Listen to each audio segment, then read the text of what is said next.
Right, studio vlog 21. Okay, so I've had a few weeks off because there's been a few things going on. So what I thought I'd do, just as an intro, is we're just gonna set up some little designs that I've been working on for a bit. I'd like to say it's not a bookish theme, but it's to do with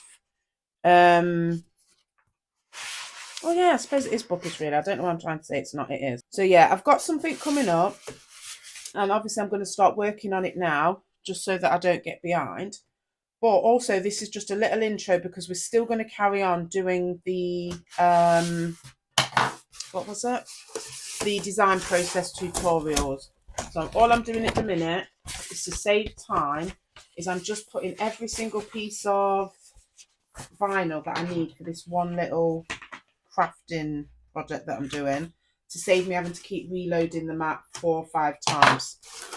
So just bear with us while we get set up, and then what we can do is we'll jump straight over into the next part of the design process, where I'll probably look at showing you how we go about setting the file up for a print. Just bear with me while I'm concentrating again. Right, what's the next one? So I've got to get some daisies on. They can go no further than the 9. So we'll do that in this colour. So all I'm doing now this morning is I'm going to do a design that fits on a acrylic bookmark. So think of those long, I can't even get this stick off. Those long see-through bookmarks. So I'm just going to set that file up for that, and then we can get on. So we've got to do something that's about 9.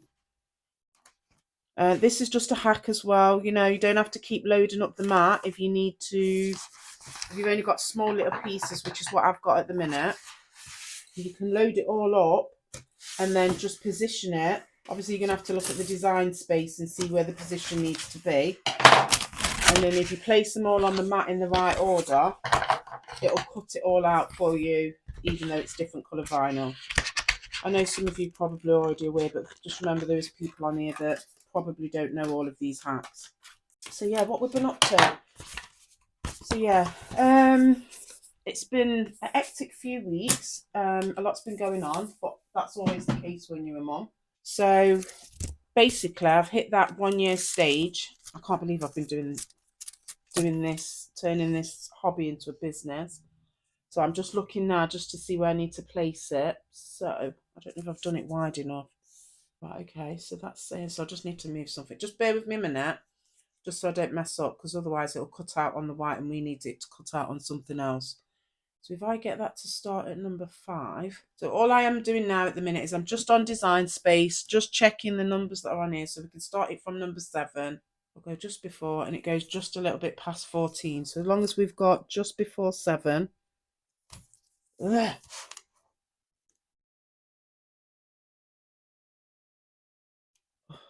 These, you know, when your mats are just too strong. Oh no. We're going in just before 7. I'm hoping, but yeah, that's gone long enough. That's good. Right, so then if we just get the next lines in, 4x5 piece. Yeah, let's just concentrate, yeah? So all I need to know is that I need to go down to this mark. It needs to end at number 9. So that means it'll probably, I'd best take it to that line, just to be on the safe side. And when she pulls it off and don't even check the line, yeah? That's the week that we're having at the minute. Yeah, just go all the way down to there. Yeah, so basically I'm 1 year in. Can't believe that we've hit that mark already. And what I'm going to do on socials is literally just go through what I've already done, all the designs, because even when I look back and look at some of the ones, obviously Flossie does have her opinion, look at some of the first designs that I did do. She's obviously asking me to take them down off the shop, but I don't think I should take all of them down, but that's just a buy, innit? But yeah, I'm really proud, and it's okay to start where you need to start and then just see how you progress. Right, so let's get this one going and then I'll be able to show you. That's what I'm saying, you just can't make this stuff up.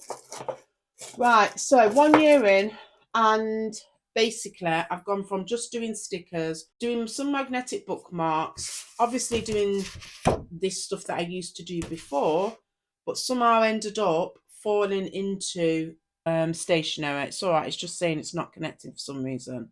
So it's been a bit of a journey. There's been trials and tribulations, as I'm sure a lot of you guys will already know. But the main thing that's holding me back, if I'm honest, is the funding. So let's get this started and then we can carry on. So do we want more pressure?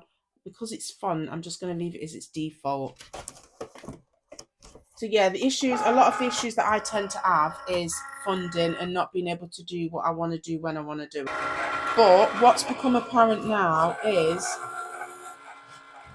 yeah, I don't know why I'll start talking. So all this is doing at the minute is it's cutting some flowers that I'm going to put on an acrylic keychain, and then it's also going to have a text message, some text that runs all the way through. Well, technically it's a text message because it's a message about what you're doing that runs along the middle of the acrylic keychain. And then the idea is to put a tassel or some ribbon at the end of that acrylic bookmark. I don't know why I'm saying keychain. Do you know what? This may even be a voiceover because I don't know why I thought I could do this first thing in the morning. Or I might just keep it in to just show you the reality of what happens when you're too tired, but you still got to work through. Really? Come on, keep up pace. So basically what's happened now is, let's put this up so we've got a bit more room. I technically should have 3 pieces that are ready to go on an acrylic keychain. Again, acrylic bookmark. That's because I used to do them. Let me show you. Yeah, that's why I keep referring to those, yeah. And that is a hint as to what news is going to be coming up as well. Right, so what we need to do now is just get this. Right, so if I've done this right, this one is going to be the one. You just can't make it up. What the? Did we not just line that up? This is what I mean. I knew I had my gut instinct. I knew I should have done 2. Just waste my own energy, fam. Oh, that didn't work anyway because I got too heavy-handed. So basically, look, because I didn't line it up right. You know what? I'm going to start doing reels, learning from my mistakes. That is what we're going to do. So we're going to have to put it back through again for that one. Let's just check the others to save my time. Yeah, so just line your things up properly, yeah. But I'm going to have to go into this bit because I need the light. That's not really going to work. I'm just not delicate enough for crafting. I'm just too impatient, as they say. Right, let's see if we can get it started off. You're not even on the bits to see what I'm trying to do, are you? What I'm trying to do, look, is just grab this piece and make a start so that when we peel, it should start peeling off. Yeah, I'm going to do this over here in the light because I ain't got time to be peeling off and making a mistake, yeah? Oh, I don't know. The S is stuck. Oh, come on. Probably should have pulled it from the other direction. Let's see. So wait, I can't even see the S. Why am I actually crafting in the dark with such fiddly little text anyway? Don't ask me why. The designs that I'm going to be making next, ready for the next big project, which I am really excited about. If you know me, if anybody knows me from back in the day, you'll know that what I'm about to do is literally everything that I used to do. So I am really excited. I've just got to get the money and make sure the budget's right. I'm still struggling to get this piece off so that we don't ruin the last line. So just bear with me while I concentrate. Clearly I can't do 2 things at once, yeah? Right, so with this is where we're at the minute, and I'm trying to get this bottom bit off so that I don't mess up the whole design. Why would I not have just separated those lines? If I can't make this work on a scale that it needs to work at, we might actually need to be looking at UVDTF because I ain't got the time to be messing about like this with dead tiny little designs either. Right, okay, so basically we're almost there, look. But here we go. We've managed to get, that's how long it took to just get that one piece out. So I'll see you in a bit. This is either going to be Studio Vlog 21 intro, or this might actually be a separate little crafting, because I'm not going to leave you on here while I sit and try and do this little tiny bit. I'll see you in a bit. Okay, so we're back on the designing process now. What I realised is that after we'd filmed the part one, I'd looked at the magnolia design, so the floral design on top of the skeleton, and I realised that part of the image wasn't, it looked like the petal had overlapped in the wrong place. So all I'm doing now, just before we start this next bit, is I'm just going to show you what I did. So obviously this is a duplicate because I've already changed it. So I'm just going to show you, look, as we bring down the magnolia. So there are going to be times when your images, when you bring them through, may overlap or there may be issues. So if we have a look here, look, those lines are overlapping. So what I decided to do, rather than recreate it all over again, is just delete some of the points. And then I realised I still didn't have a straight line. So now all I'm doing, look, is just seeing whether or not, these are called Bezier handles, whether or not I can just force the vector line to concave in to match the other petals. So partway through I realised it wasn't going in the right direction. Again, I'm still learning. So I had to delete another point, which is what I'm showing you now. And then I moved the line in so that it would look like it was still the original petal shape and there was nothing out of place. So if you have a look now, look, this is what I'd already done prior to us starting this next recording of this next one. So I'm just going to get rid of the duplicate that I've created. I'm also going to show you, look, if you have a look at the bottom of the skull, I decided to change the little bits at the bottom because there just wasn't going the way I originally designed them. I think I'd done another design before for a notepad. So all I did was I took the curvature tool, literally just did them in 3 different sections, look, and then just altered the strokes so that there was more rounded, altered the stroke weight, and then literally just did another line, look. So I'll show you again. It's just another curvature line. These are looking like 3 separate vector points at the minute, but we will join them together so that it's all one path. But for me, because I'm not able to just draw it in one fell swoop yet, because I'm still learning, this is the easiest way that I found to do it. So we've got 3 little points that are ready to be joined up. So now they're all linking together. I'm just going to join them. Obviously, I made a mistake there. It's just a simple case of expanding it before you do anything with it. And then I could do the Pathfinder Unite, which then made it one path, look, so that when I shrunk it down, I could position it where I wanted it to go. And then I did the exact same thing. I literally took it with this skull and expanded it again and made it into one path. So now that we've got the replacement image, which shows the new design. So what I'm going to do now is just give you a little bit of music as you see behind the scenes how I go through trying to decide what text I want on and where to position it. This can sometimes take quite a while, so rather than you just listen to me talk, I'm going to speed it up a little bit and give you a little bit of music to listen to as we go along.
So for this part, what I decided was, as part of the print, I wanted to give it not necessarily an eerie look, but just give it some extra decor.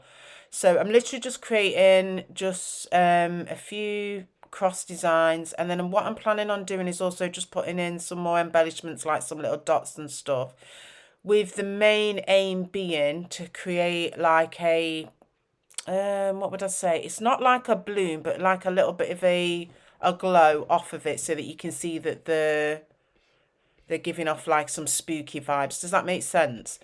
So all I did was just put that cross together. I'm just duplicating it, look. I'm now just using the ellipse tool just to make some small dots. I'll alter them in varying sizes just to create a small pattern, and then just reflect it over to the other side of the design as well. I'm probably going to speed this a little bit up until we get to the next part, where I show you how I look at altering the design of the skull. So I'll see you in a bit.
So what we're seeing now is, this is the part where I said I wanted to turn the cross designs into like a glow effect. So literally all I've done is just created a effect on it, which is just, I think this one is the screen, and it will just give it like an eerie look to the print. This was on the back of me altering this skull design. I decided it needed a fill on the actual skull, but then initially I was playing around trying to put some patches in because schools aren't just a flat colour. So I tried it with a patch just to see if I could fill in a few and create a few designs. That didn't feel right. I then tried it with the spray thing where I created a symbol and tried to spray on the dots all over the skull in certain patches, but that didn't feel right either. So in the end, I just settled for a texturized fill on the colour fill for the skull itself. It's not 100% with the vibe that I wanted to go with, but I think it looks a lot better. And just for the social media post or for a print, it gives it a much more suitable vibe. Now all I'm doing is just looking at the layout of the books, just filling in the gaps, making sure they look like they appear, that they stack on top of each other. And my original plan was to put something on the book binds themselves, but I can't decide whether or not that would make the image look too busy. So I'm just focusing on the crosses, just making sure I'm happy with how they are. I've obviously changed the font at the top to match the font that's on the books. And then the True Crime Lover will be adapted for another sticker set or another social media post. And that is the thing with how I go about creating. Sometimes I have so many ideas, I just bash them out, get them down. And then if I'm looking at the image as I'm designing it and feeling like I can get 2 or 3 out, I'll remove that and then just keep it as not simple, but not as cluttered or chaotic as it is when I initially start at the beginning. And remember what I said at the beginning, I just get everything down out of my head and then I work through the process and decide what I want to be on each finalized product.